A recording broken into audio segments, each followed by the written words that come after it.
Last class में हमने parts of flower के बारे में बात की थी और आपने पढ़ लिया होगा ऐसा हम होप कर रहे हैं। और अगली क्लास जो आज की हमारी है, इस क्लास में हम आपको आगे का लेके चलते हैं और आगे हमारे पास है प्री फर्टिलाइजिंग फेज। तो देखिए, प्री फर्टिलाइजिंग फेज बहुत इंपॉर्टेंट प्रोसेस है और इस प्रोसेस में 2 पार्ट होते हैं। इस प्रोसेस में कितने पार्ट होंगे तो हम बता दें 2 पार्ट होगा। पहले पार्ट में गैमीट का फॉर्मेशन होता है। याद रखना है, जो पहला पार्ट है इसमें आप देखोगे गैमीट का फॉर्मेशन होगा। एंड जो सेकेंड पार्ट है, इस पार्ट में ट्रांसफर ऑफ गैमीट होंगे। इस पार्ट में ट्रांसफर ऑफ गैमीट होंगे। अब आपको ये भी पता है कि गैमीट यहाँ पे 2 तरीके के होते हैं। जो एक है वो है मेल गैमीट और दूसरा जो है and the second one is female gamete.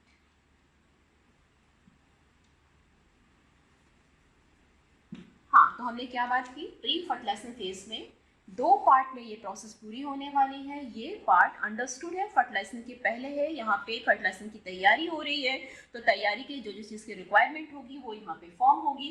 तो आपको पता है सेक्सुअल रिप्रोडक्शन चल रहा है, तो सेक्सुअल रिप्रोडक्शन के लिए सबसे पहले हमें गैमीट की आवश्यकता होगी। So for first we can say gametes formation is the first part and the second part is transfer of gamete. And gamete आपको पता है it is of 2 type, first one is male gamete, second one is female gamete. अब हमको यहाँ पे इसके बाद ये देखना होगा कि मेल गैमीट कहाँ पे बनेंगे, कैसे बनेंगे और कब बनेंगे, और बाद में इसके हमको पढ़ना होगा कि फीमेल गैमीट कब बनेंगे, कहाँ पे बनेंगे। तो इतनी बात के बाद हम बात कर रहे हैं गैमीट फॉर्मेशन। तो चलिए, हमारी अगली हेडिंग है गैमीट फॉर्मेशन।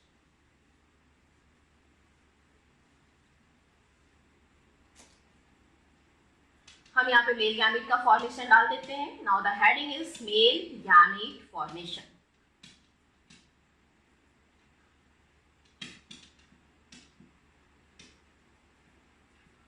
अब यहाँ पे क्वेश्चन होता है कि मेल गैमीट कहाँ बनते हैं। तो ऐसा करते हैं, मेल गैमीट के फॉर्मेशन को पढ़ने के लिए हम इसे 3 स्टेप में बांटते हैं।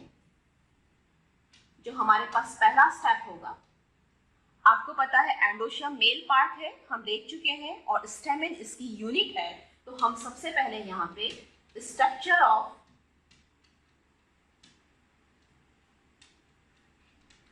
स्टेमेन को देखने वाले। जो पहला पार्ट हमारा यहाँ पे होगा वो होगा structure of stamen and the second part is micro sporogenesis.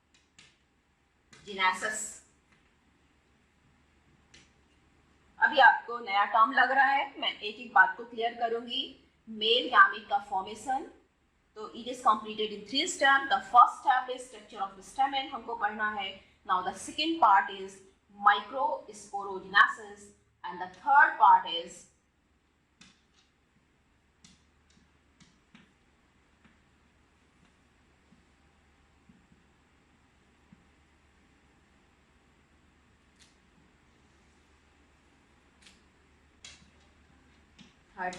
pollen grain.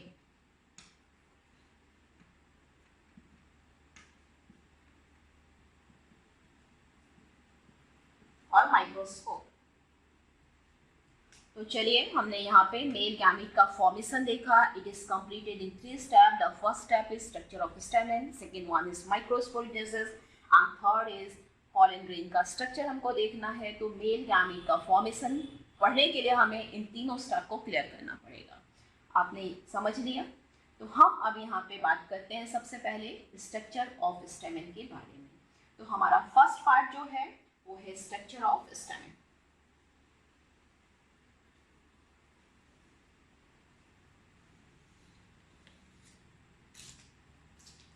Now the point is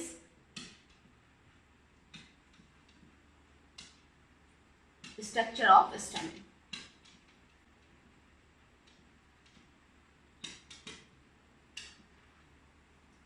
मैंने पहले भी कहा है आपको, लेक्चर सुनने के लिए आपके पास नोटबुक और पेन होना चाहिए। जैसे जैसे मैं बताती जा रही हूँ वैसे वैसे पहले तो आप फर्स्ट वीडियो को देख लें, उसके बाद आप पॉइंट में उसको नोट करते चलें। तो हमारे पास यहाँ पे अगला पॉइंट है स्ट्रक्चर ऑफ स्टेमेन। आपको पता है androecium is the male part,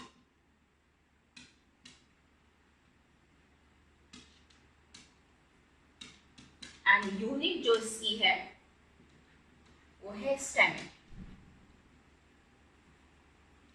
अब मैंने स्टेमेन का स्ट्रक्चर ड्रॉ किया, देखेंगे आप लोग, ये हमारे पास स्टेमेन का स्ट्रक्चर ड्रॉ हो गया। ये हमारे पास स्टेमेन का स्ट्रक्चर मैंने ड्रॉ किया।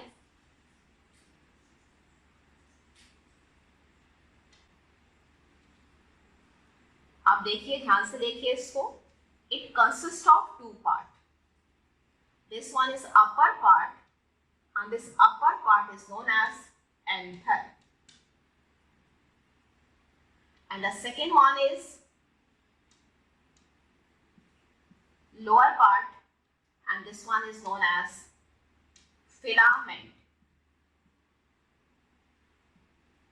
डायग्राम एकदम क्लियर दिख रहा है आपको।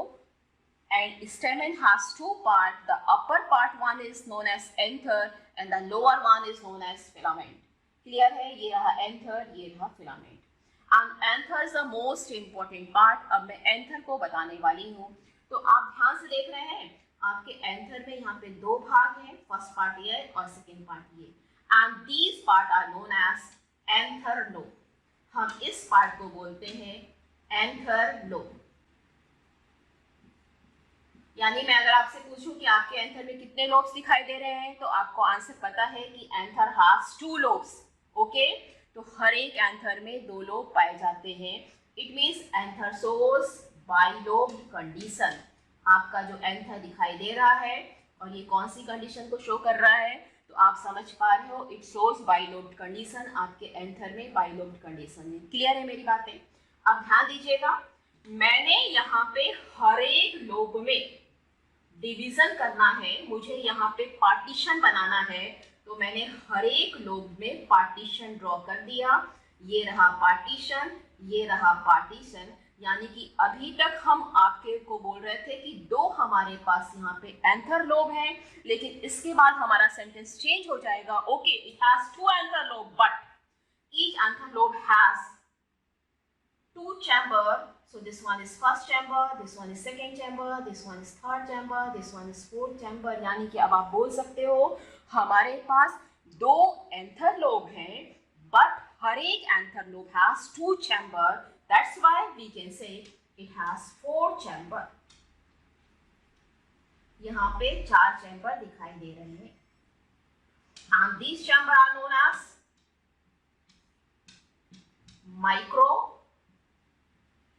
स्पोरेंजियम।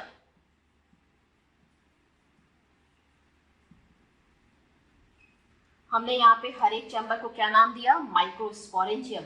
याद रखना है, सिंगुलर हमारा माइक्रोस्पोरेंजियम है और जब हम प्लूरल में बात करें तो माइक्रोस्पोरेंजिया बोल देंगे। क्या बोल देंगे हम इसको? माइक्रोस्पोरेंजिया। तो याद रखना है, सिंगुलर हमारा माइक्रोस्पोरेंजियम है, लेकिन हम अगर प्लूरल में चारों की बात कर रहे हैं तो इसके लिए हम माइक्रोस्पोरेंजियम वर्ड यूज करते हैं। अब माइक्रोस्पोरेंजियम का एक नाम और है यहाँ पे, and it is known as pollen chamber. हम इसको पोलन चैम्बर भी कह सकते हैं या पोलन सैक भी कह सकते हैं।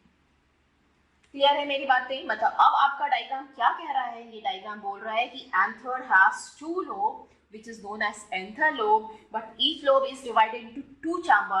That's why anther has four chamber, and these chamber are known as pollen chamber, pollen sac, microsporangium, microsporangium. Okay? यानी कि अभी जो आपके पास कंडीशन है, आप ध्यान दीजिएगा यहाँ पे, अभी जो आपके पास कंडीशन है, ये कंडीशन क्या है बेटा?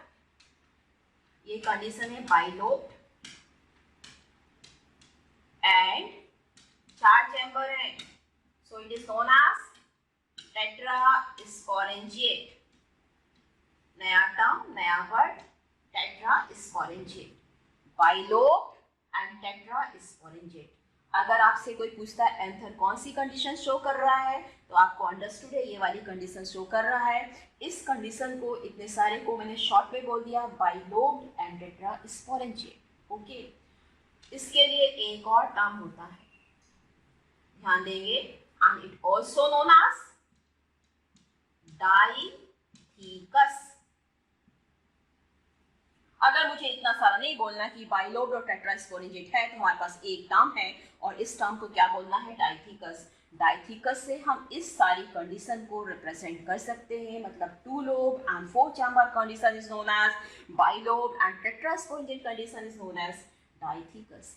And it is most common, मैं बता दूं उसको कि ये अधिकांश पौधों में पाई जाती है, ये मोस्ट कॉमन होती है। मैंने मोस्ट कॉमन कहा है और इसको आपको याद रखना पड़ेगा, ये आपके नीट के एग्जाम का क्वेश्चन है। डाइथीकस कंडीशन क्या है, तो bilobed and tetrasporangiate condition is known as dithecous condition, ये आपके नीट का क्वेश्चन बनता है। चलिए, हमने ये कहा ये मोस्ट कॉमन है, ये नहीं कहा कि हमेशा यही पाई जाएगी, मतलब हमारे पास ऑप्शन है, दूसरी कंडीशन भी हो सकती है। तो हम यहाँ पे देखेंगे दूसरी कंडीशन क्या हो सकती है। आप दोनों डायग्राम को कंपेयर करिएगा तो आपको आसानी समझ में आएगी चीजें। ये हमारे पास सेकेंड कंडीशन है, ये हमारे पास सेकेंड कंडीशन है। देख रहे हो डायग्राम को, समझ में आ रहा है सबको? अगर समझ में आ रहा है तो आप देख पा रहे हो कि यहाँ पे मैंने 2 चैम्बर ड्रॉ किया था, 2 लोब ड्रॉ किया था, बट मैंने यहाँ पे 1 लोब ड्रॉ किया है। जब मैंने 1 लोब ड्रॉ किया तो अंडरस्टूड है कि यहाँ पे हमारे पास सिर्फ 2 चैम्बर पाए जाएंगे, यानी कि हमारे पास 1 लोब, हमारे पास 1 एंथर लोब है, और अगर 1 एंथर लोब है तो हमारे पास 2 चैम्बर ही होंगे। क्लियर? अगर 2 चैम्बर होंगे, 1 एंथर लोब होगा, तो हम इस कंडीशन को मोनोथीकस कंडीशन कहेंगे। क्या बोलने वाले हम इसको, मोनोथीकस। अब आपको यहाँ पे साफ दिखाई दे रहा है, this one is dithecous. What is the meaning of dithecous? आपको समझ में आ गया, bilobed and tetrasporangiate is known as dithecous. And what is the monothecous condition? When it has 1 anther lobe and 2 chamber, then this condition is known as monothecous condition. Got it? सारे points clear हैं, दोनों diagram clear है। ये dithecous को show कर रहा है, ये मोनोथीकस को शो कर रहा है, ये मोस्ट कॉमन है, ये कुछ रिमेनिंग प्लांट्स में पाया जा रहा है, कुछ फैमिलीज में पाया जा रहा है। इसकी मैं एक बहुत कॉमन फैमिली आपके सामने ला रही हूँ। तो चलिए, इसकी एक जो कॉमन फैमिली है मोनोथीकस की, डाइथीकस तो कॉमन है, पर जो मोनोथीकस सामान्यतः पाया जाता है वह आपकी एक इम्पोर्टेंट फैमिली बता रही हूं मैं, मालवेसी फैमिली में पाया जाता है। मतलब Malvaceae family shows monothecous condition and it is the special character of Malvaceae family. जब भी हम मालवेसी फैमिली को डिस्क्राइब करते हैं तो उसमें हम ये जरूर लिखते हैं कि इसका एंथर मोनोथीकस कंडीशन को शो करता है। ठीक है, अगर आप मालवेसी फैमिली के नाम जानना चाह रहे हो तो आपको एक बहुत ही कॉमन नाम याद आ रहा होगा, चाइना रोज, जिसको कि हम हिबिस्कस रोजा साइनेंसिस बोलते हैं। एंड जो दूसरा नाम इसका याद आता है वो है बेटा कॉटन, और तीसरा नाम जो याद आता है वो है लेडी फिंगर। तो मालवेसी फैमिली के मैंने यहाँ पे 3 मेंबर्स की बात की है। जो पहला हमारे पास मेंबर है वो है चाइना रोज, जो सेकंड मेंबर है वो है कॉटन, एंड जो थर्ड मेंबर है वो मैं बता रही हूँ आपको, वो है लेडीज फिंगर। तो मेरे ख्याल से ये जो मैंने सारी बातें लिखी एकदम क्लियर है, आपको एक एक पॉइंट क्लियर है। जहाँ भी डाउट हो आप पॉज करिए, दोबारा समझिए, तिबारा समझिए लेक्चर को, पर फाइनली लेक्चर आपका क्लियर होना चाहिए। मैंने यहाँ पे डाइथीकस और मोनोथीकस कंडीशन को ड्रॉ किया है। क्लियर है बात हमारी? इसके साथ ही हमारा एंड स्टेमेन का स्ट्रक्चर फिनिश होता है और हम अगले स्टेप में, सेकेंड स्टेप में जाते हैं, जो कि माइक्रोस्पोरेंजिस है। देखिए भाई, जैसे आप लेक्चर देखते हो, समझते हो, आपके पास कमेंट्स का भी ऑप्शन होता है। जहाँ पे आपको डाउट हो ना, या जहाँ पे आपके दिमाग में कोई क्वेश्चन आता हो, आप फट से वो कमेंट सेक्शन में डाल सकते हो। या आपको कहीं भी प्रॉब्लम लग रही है, जैसे आप डायग्राम देख रहे हो कहीं कंफ्यूजन हो रहा है, कोई नोट्स देख रहे हो कहीं कंफ्यूजन हो रहा है, तो फट से आप कमेंट सेक्शन में उसको कमेंट करके मुझे पूछ सकते हो कोई भी क्वेश्चन आप फ्री हो पूछने के लिए, एकदम फ्री हो, जो भी आपको डाउट आता है लेक्चर के बीच में आप एकदम फ्री हो पूछने के लिए। अब हमारे पास सेकेंड स्टेप जो आ रहा है वो है माइक्रो स्पोरोजेनेसिस। एकदम आपका नया टर्म आया, इसके पहले मैं एक बार इस टर्म को बोल चुकी हूँ पर मैंने समझाया नहीं, तो ये आपके लिए एक नया टर्म है। अब देखिए भाई, माइक्रोस्पोरोजेनेसिस का मतलब बहुत आसान है, इट इज द फॉर्मेशन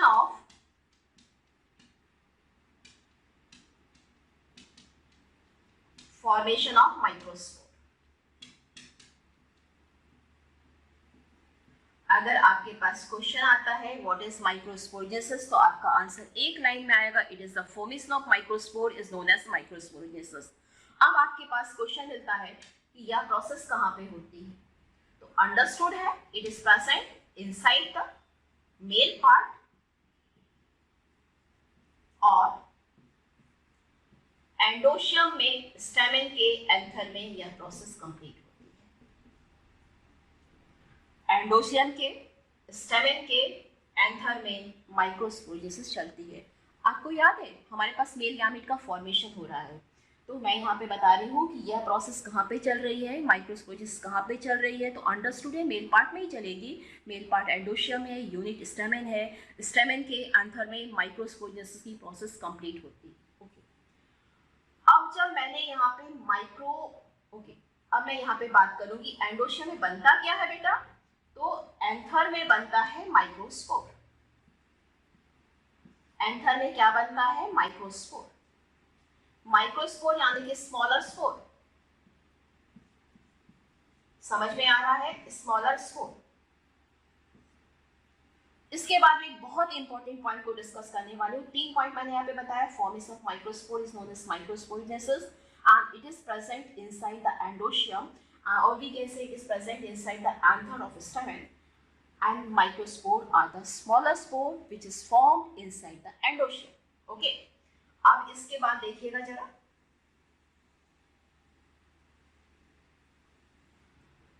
जितने भी एंजियोस्पर्म होते हैं, हम किसको स्टडी कर रहे हैं, तो आपको ये ऑलरेडी पता है कि हम यहाँ पे एंजियोस्पर्म की स्टडी कर रहे हैं।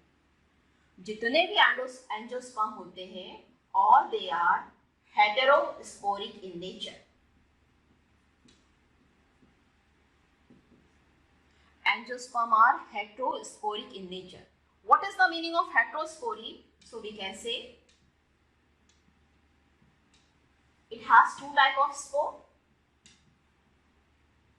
microspore, and the second one is megaspore. Clear है? एंजियोस्पर्म कैसे होते हैं, हेटेरोस्पोरी होते हैं।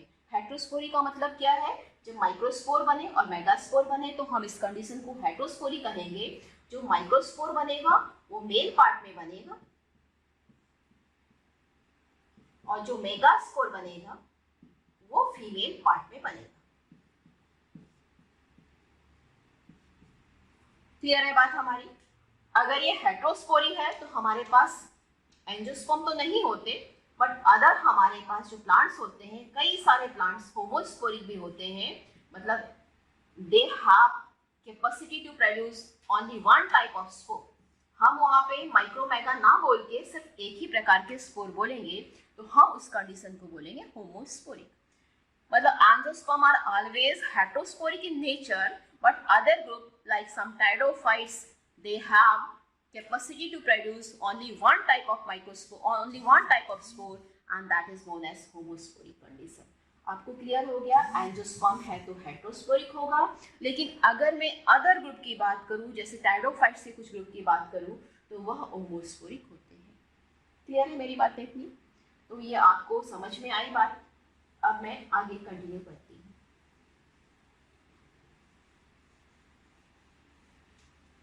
माइक्रोस्पोरोजेनेसिस को देखने के लिए कहाँ होती है तो आपको समझ में आ गया, तो हमें देखना पड़ेगा कि कहाँ होती है, कैसे होती है। तो कहाँ होती है, कैसे होती है, इसको देखने के लिए हमें जो हमारे पास स्टेमेन का अपर पार्ट एंथर है उसका टीएस काटना पड़ेगा, ट्रांसवर्स सेक्शन काटना पड़ेगा, अनुप्रस्थ काट काटना पड़ेगा, तो हमें वो दिखाई देगा। ठीक है, तो आज हम बात करते हैं एंथर के टीएस के बारे में। तो ये रहा आपका एंथर का टीएस, और आप देखिए एंथर का जब मैंने टीएस बनाया तो इस एंथर के टीएस में आपको ऑलरेडी पता है हमारे पास 2 लोब हैं और 4 चैम्बर हैं। तो ये मैंने एंथर का टीएस ड्रॉ कर दिया। ओके, ये आपके पास 2 लोब है, देखिए ये फर्स्ट लोब हो गया ये वाला, और ये वाला सेकेंड लोब हो गया। 4 चैम्बर है, 1 2 3 4। क्लियर है? और नीचे आप फिलामेंट को भी ड्रॉ कर सकते हो। तो ये हमारे पास नीचे आपको फिलामेंट दिखाई दे रहा है। हमें फिलामेंट से कोई मतलब नहीं है, हमें फिलहाल मतलब है एंथर से। ओके, तो एंथर के टीएस में क्या दिखाई दे रहा है आपको? ये बाइलोब एंड टेट्रा चैम्बर वाली कंडीशन दिखाई दे रही है। देखिएगा, ये जो मैंने बनाया ऊपर आपको दिख रहा है अपर पार्ट जो है ये हमारे एंथर का जैकेट है। जो अपर पार्ट है वो हमारे anther, outer not upper, outer part जो है वो एंथर का जैकेट है। जैकेट मीन्स वॉल, कवरिंग, भित्ति, कुछ भी बोलिए आप। तो ये हमारे पास एंथर का जैकेट है। ये रहा हमारे एंथर का जैकेट, ये मैंने आपको ड्रॉ करके दिखाया। ये रहा आपका एंथर का जैकेट। इसको हम जैकेट ऑफ एंथर भी बोल सकते हैं,